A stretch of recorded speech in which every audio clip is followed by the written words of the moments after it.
ان کے منہ پہ آپ نے زور کا تھپڑ مارا ہے اور آپ کو شرم آنی چاہیے یہ تھپڑ مار کے. پاکستان آرمی کا ایک فوجی جنرل 24 گھنٹے پہلے میں نے ایک جگہ پہ مارشاء اللہ کی بات بار بار سنی ہے.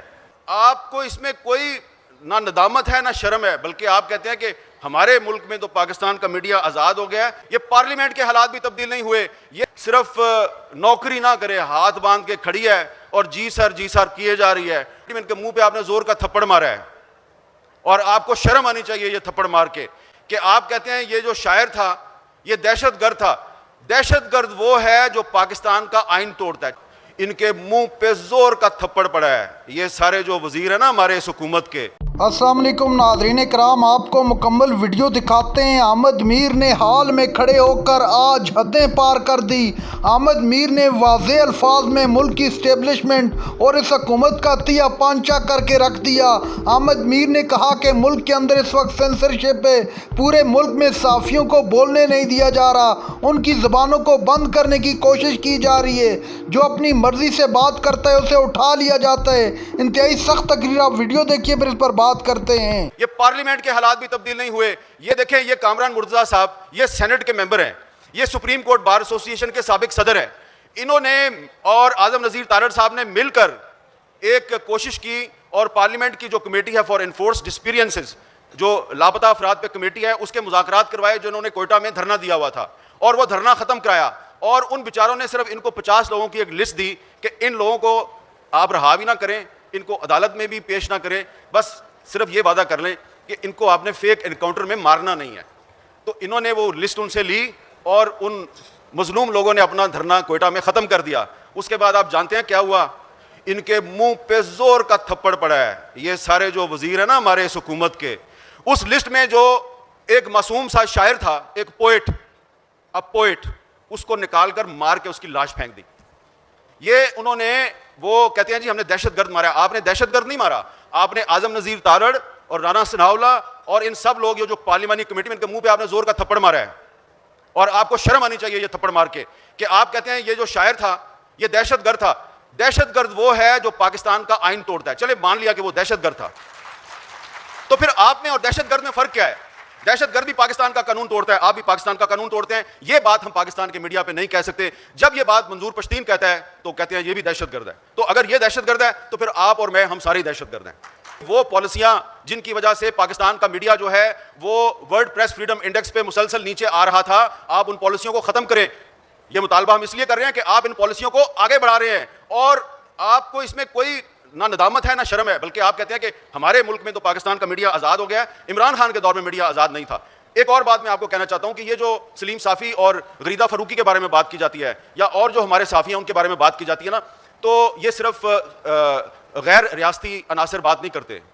ایک سوچی سمجھی سازش کے تحت فیک نیوز کو پاکستان کے میڈیا کی آزادی چھیننے کے لیے ایک ویپن کے طور پہ استعمال کیا جا رہا ہے.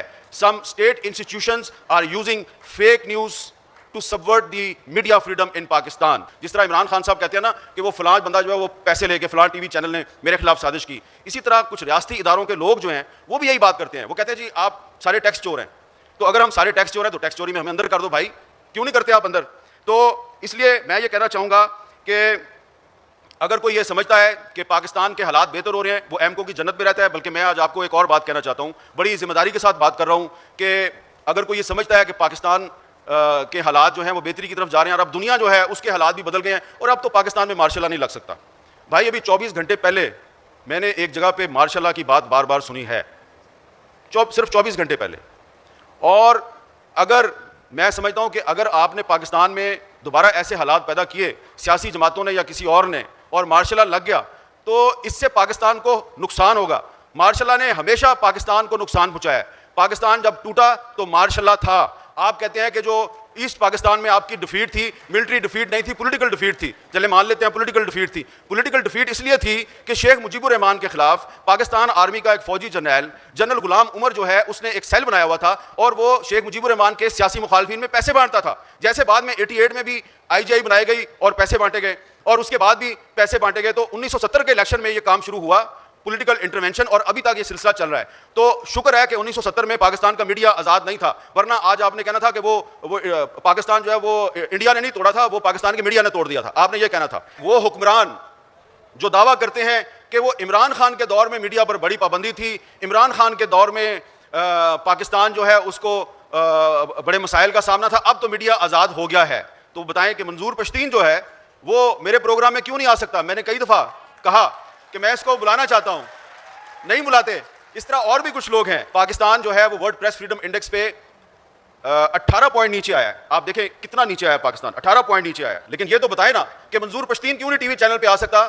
اور آپ جب وہ صحافی جن پر آپ کی حکومت کے دور میں بغاوت کے مقدمے درج ہوئے اور ان پر پابندی لگائی گئی اور صابر شاکر اور ارشد شریف کو پاکستان چھوڑنے پر مجبور کر دیا گیا، تو وہ کیوں پاکستان چھوڑنے پہ مجبور ہوئے؟ اس کا کوئی جواب کیوں نہیں دیتا؟ مریم اورنگزیب صاحب وہ کہتی ہیں عمران ریاض تو جرنلسٹ ہی نہیں ہے. آپ کو سب کو پتا ہے کہ عمران ریاض جو ہے وہ میرا کتنا دشمن ہے، مجھ پہ کتنی تنقید کرتا ہے.